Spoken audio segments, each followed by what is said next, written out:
vlog, and thank you so much for stopping by. So in today's video, we're going to be talking about how to transfer your valid visa from an expired passport. Okay, but before I go on, my name is Tare, and on this channel we'll talk about UK visas and immigration. We'll talk about life in the UK, how to settle and successfully navigate through life as an immigrant living in the UK.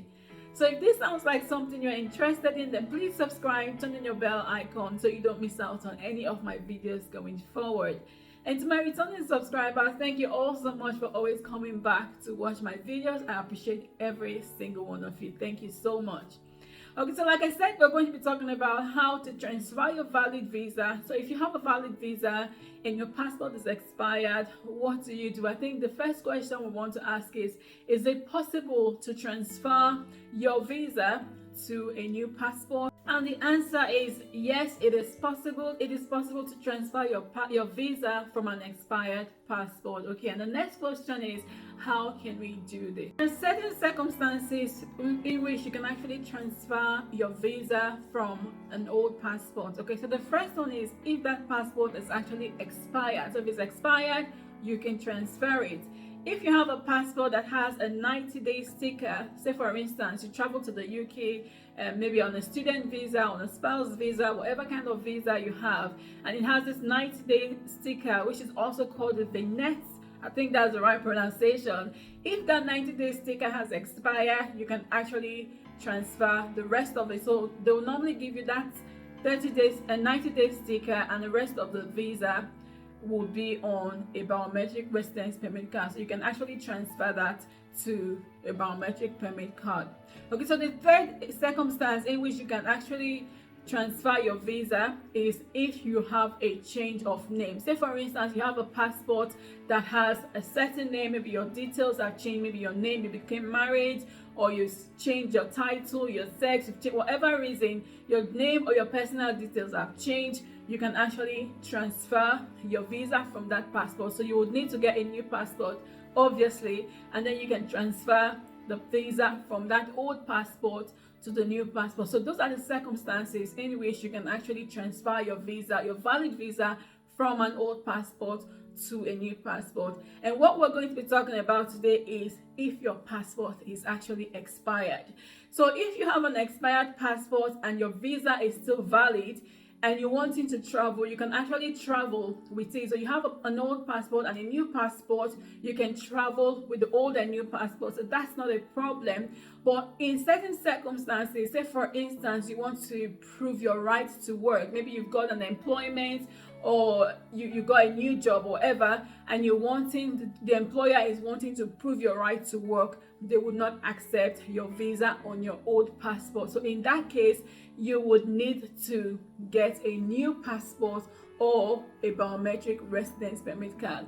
And I must say this video was inspired by one of my friends that asked me this question, and I thought I would do a video about it, and just for any other person that is in the same circumstance. So like I said, yes, you can transfer your passport to your visa to a new passport if your old passport is expired, and you can do this online. So if you go to the gov.uk website, and I'm going to put the link in the description box for you to make it easier, like I always do.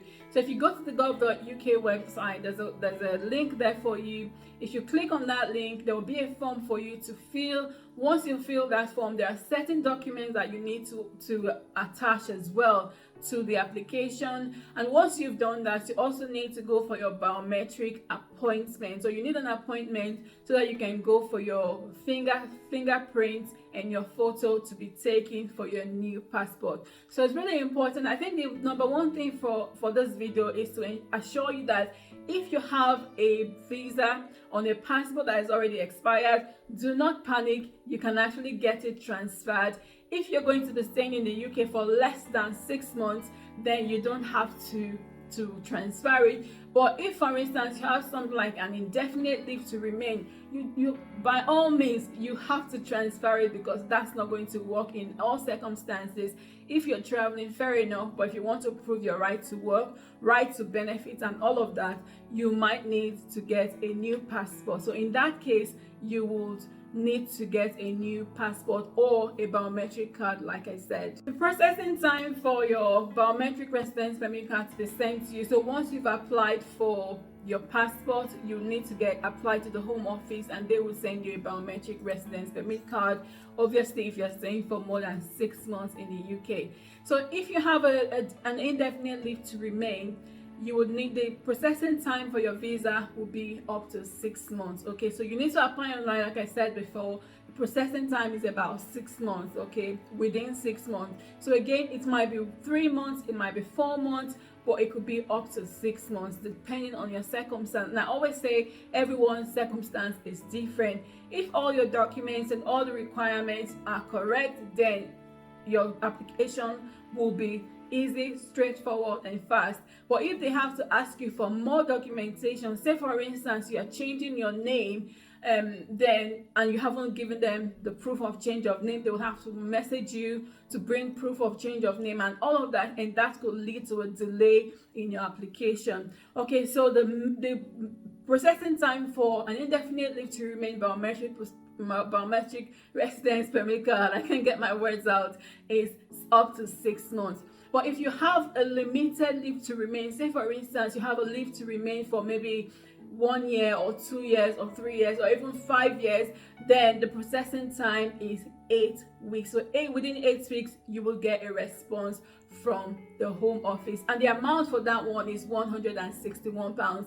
That's how much you need to pay for that. If you want a faster decision, we know that there's a priority service where you need to pay £500 and you get a decision within 5 working days, or you pay £800 and you get a decision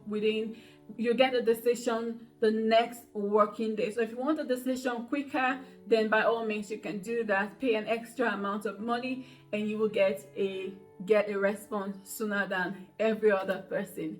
Okay, so this is just a quick one. Like I said, my friend asked me this question and I thought I would do a video about it just in case there's anyone else out there that's in the same situation. I hope this video has been helpful. If it has helped you, give it a thumbs up, share with your friends and family, and of course subscribe to my channel if you haven't already done so. But thank you so much for watching this video, and I'll see you in my next video.